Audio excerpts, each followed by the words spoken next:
6월 24일 금요일 나를 깨워준 7분 플러스 아침을 여는 기도로 시작합니다. 살아계신 하나님 아버지, 오늘 이 아침에도 우리가 눈을 뜨고 새로운 하루를 시작했습니다. 이 아침에 어느 곳에서든 아버지 하나님 앞에 나온 우리들을 돌아보시고 주님의 말씀을 주시옵소서. 오늘도 우리를 향하신 하나님의 음성을 듣게 하시고 그 말씀 앞에 결단하고 순종하며 살아가길 원합니다. 사랑하는 가족들의 고난의 소식을 들으며 마음 힘들고 어려운 우리의 지체들이 있습니다. 멀리 떨어져 있는 가족들의 건강으로 걱정하고 염려하는 지체들이 있습니다. 갑작스런 육신의 고통으로 어려움을 당하고 있는 지체들이 있습니다. 하나님의 자녀들을 위로하여 주시고 보호하여 주시고 회복시켜 주시옵소서. 기시다우미오 수상과 정부의 관리들과 지도자들이 코로나가 확산되는 가운데 국민들을 불쌍히 여기는 마음을 가지고 두려워하는 마음을 갖고 지혜롭게 일들을 대할 수 있게 하여 주옵소서. 그들의 결정으로 인해서 국민들이 어려움을 겪지 않도록 보호하여 주옵소서. 대한민국을 위해서 기도합니다. 하나님께서 보호하시고 복주시는 대한민국이 다른 나라와 민족들의 좋은 이웃이 될 수 있는 동반자 나라가 되게 하여 주옵소서. 하나님의 백성들이 하나님을 두려워하는 마음을 가지고 지도자들을 위해 기도할 수 있게 하여 주옵소서. 북한 땅을 위해서 기도합니다. 북한 정부가 주민들을 보호하는 일에 최선을 다할 수 있게 해주시고 모든 것이 부족한 그 땅의 어려움을 불쌍히 여기셔서 우리나라를 비롯한 국제사회가 신속하고 의미 있는 도움을 주기를 간절히 기도합니다. 우크라이나를 위해서 기도합니다. 전쟁이 속히 종식되고 러시아군이 우크라이나 영토에서 떠나가게 하여 주시옵소서. 우크라이나 정치 지도자들에게 지혜와 용기를 주시어 어려운 상황을 잘 이겨낼 수 있게 하여 주옵소서. 주님께서 어려움을 당한 이들을 위로하시고 세계 교회가 도움이 필요한 사람들 위한 구호 사역을 잘 감당하게 하여 주옵소서. 교토 미더리 복음교회와 오명희 선교사를 기억하며 기도합니다.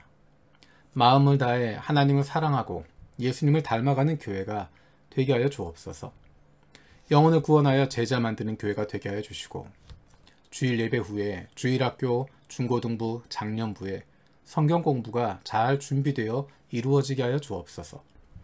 코로나로 쉬었던 금요 기도회가 다시 시작되게 하시고 주중 성경 공부 모임이 이루어지게 하여 주옵소서. 캠퍼스에서의 전도와 정기 모임이 활성화되게 하여 주옵소서. 오카야마 할렐루야 복음교회와 이옥심 선교사를 기억하며 기도합니다. 캠퍼스생들이 연결되고 정착되게 하여 주시고 코로나 가운데 전도와 양육에 있어 지혜와 영성을 주시옵소서. 어린아이부터 모든 성도들과 성도들이 소속된 학교, 직장, 가족들의 건강을 지켜주옵소서. 나대로 곽보영 선교사의 앞으로의 사역의 계획을 인도하여 주옵소서. 우리 교회 아쿠츠 카즈오 전도사를 위해서 기도합니다. 가족이 큰 사고나 병에서 지켜지게 해주시고 많은 사역 가운데 성령님의 도우심과 인도하심이 있게 하여 주옵소서. 이번 6월 26일과 7월 3일에 임시 공동의회를 통해서 새롭게 세워질 안수 집사들을 위해서도 기도합니다. 주님께서 맡겨주신 사역들을 마음과 뜻과 열심을 다해 섬기고 하나님의 사람들을 사랑하고 섬기는 일꾼들로 세워주시옵소서. 안수 집사 후보로 세워진 형제 자매들에게 은혜를 주시고 말씀과 기도로 하나님 앞에서 준비되게 하여 주옵소서. 장로로 피택된 원대지인 정상화 강희진 집사를 하나님께서 좋은 장로로 세워주시옵소서. 하나님의 말씀에 귀를 기울이고 순종할 줄 아는 하나님의 자녀로 다음 세대에 부끄럽지 않은 가정과 세상 속에서도 좋은 그리스도인으로 마음과 뜻과 정성을 다해 하나님을 사랑하고 이웃을 내 몸과 같이 사랑하고 섬기는 좋은 이웃이 되게 하여 주옵소서. 교우들을 돌아보며 하나님께서 기뻐하시는 좋은 교회를 세워갈 수 있는 장로가 되게 하여 주옵소서. 그동안 수고하며 묵묵히 그 자리에서 섬기고 수고해온 안수 집사들과 장로로 피택된 이들과 새롭게 세워질 안수 집사들이 함께 마음을 모으고 하나님께서 기뻐하시는 교회를 든든히 세워갈 수 있게 하여 주옵소서. 우리 교회 행정지원 사역을 위해서 기도합니다. 교회 전체가 잘 유지될 수 있도록 돕고 지원하는 여러 가지 사역들이 있습니다. 시설관리부, 재정부, 수송부, 인터넷 선교부, 재직운영부. 눈에 보이지 않지만 교회가 유지되고 운영될 수 있도록 섬기는 사역들 가운데, 그 사역들을 섬기는 손길 가운데 주님께서 복 내려 주시옵소서. 오늘 저녁에 있을 중국부와 한국부의 금요 기도회를 위해서 기도합니다. 특별히 오늘은 일본부에 선교 보고가 있습니다. 일본부의 지역 선교 사역을 잘 알고 함께 기도하고 참여할 수 있는 시간이 되게 하여 주옵소서. 말씀을 전하시는 호리에카나 목사에게 성령으로 함께하여 주옵소서. 온라인과 오프라인으로 함께 기도하는 가운데 성령으로 우리 안에 임하여 주옵소서. 장소는 다르지만 한 영으로 기도할 수 있는 시간이 되게 하여 주시고, 하나님께서 주시는 한 마음을 품을 수 있는 성령 충만한 시간이 되게 하여 주옵소서. 육신의 연약함을 가지고 있는 지체들을 위해서 기도드립니다. 우리 부모님이, 형제자매가, 자녀들이 아픔 가운데 신음하고 있고 병 중에 있는 이들을 위하여 간절히 기도하는 지체들이 있습니다. 그 회복을 위하여 기도하는 기도를 응답하여 주옵소서. 함께 기도하는 가족들을 위로하여 주시고, 이러한 육신의 연약함으로 인하여 가족이 하나가 되고 하나님께로 가까이 나아갈 수 있는 기회가 되게 하여 주옵소서.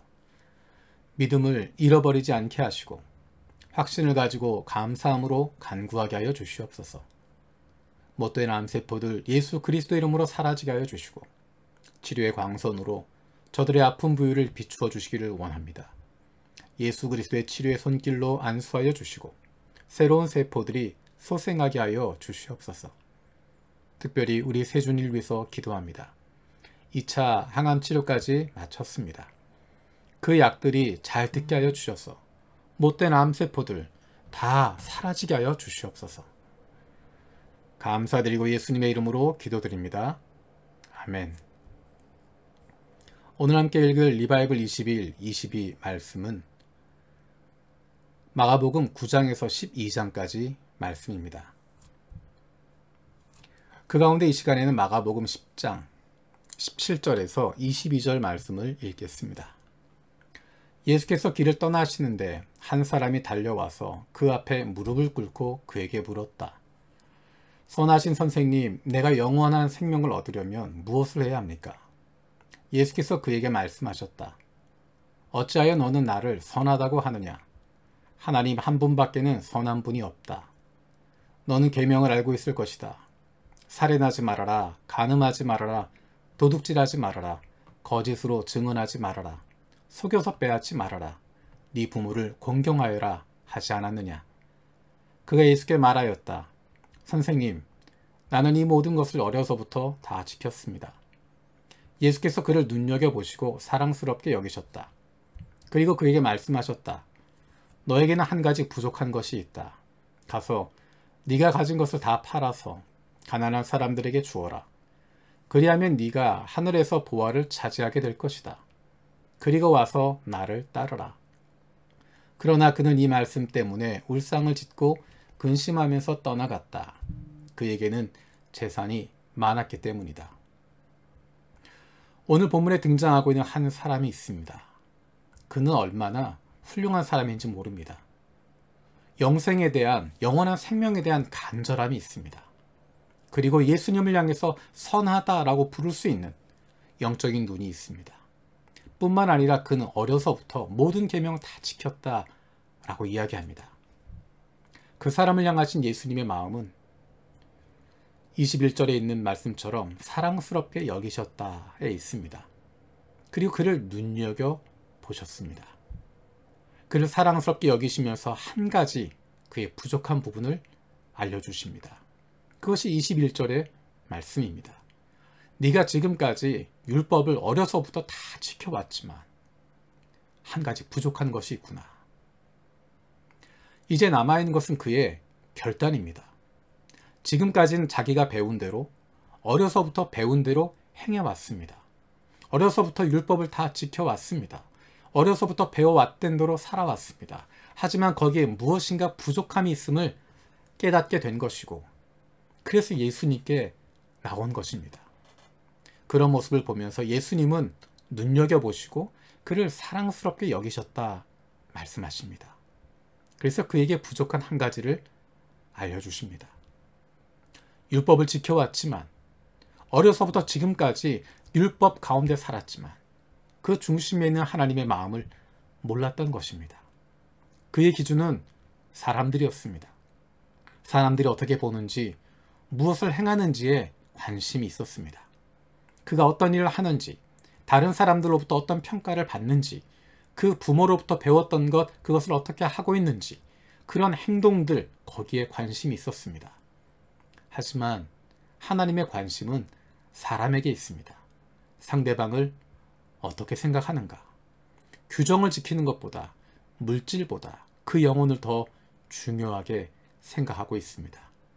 하나님이 사람들을 사랑하기 때문에 사람들에게 다른 사람을 대하는 방식으로 율법을 주신 것인데, 사람들은 다른 사람과의 관계, 다른 사람을 배려하는 것이 아니라 율법 규정에만 붙잡힙니다.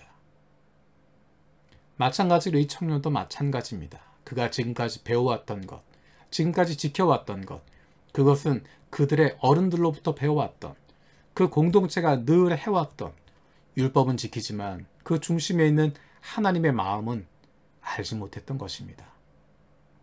놀랍게도 그는 부족함을 느꼈고 그것을 채우고자 예수님께 나아갔습니다.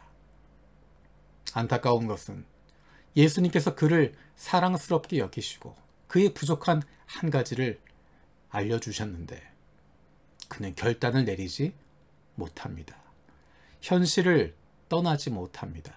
지금까지 율법을 지켜오면서 얻어왔던, 지금까지 자신의 삶의 중심이었던 물질을 포기하지 못합니다. 지금까지 가져왔던 명예를 포기하지 못합니다. 그리고 그는 근심하며 울상을 짓고 떠나갔다라고 이야기합니다. 주님께서는 우리에게 결단하라고 말씀하십니다. 무엇이 하나님께서 원하시는 것인지, 하나님의 뜻이 어디에 있는지 결단하고 행동하라고 말씀하십니다. 방관자로 있는 것이 아니라, 구경하고 있는 것이 아니라, 그저 흘러가는 대로 가고 있는 것이 아니라 하나님이 원하시는 것이 무엇인지를 깨달으면 그렇게 결단을 내리고 살아가라는 것입니다. 우리의 삶이 달라져야 한다는 것입니다. 그것이 하나님께서 원하시는, 하나님의 자녀들에게 기대하시는 삶이기 때문입니다. 주님께서 가르쳐 주신 기도로 마치겠습니다. 하늘에 계신 우리 아버지여, 이름이 거룩히 여김을 받으시오며 나라가 임하시오며 뜻이 하늘에서 이루어진 것 같이 땅에서도 이루어지이다. 오늘 우리에게 일용할 양식을 주시옵고 우리가 우리에게 죄진 자를 사하여 준 것 같이 우리 죄를 사하여 주시옵고 우리를 시험에 들게 하지 마시옵고 다만 악에서 구하시옵소서. 나라와 권세와 영광이 아버지께 영원히 있사옵나이다. 아멘.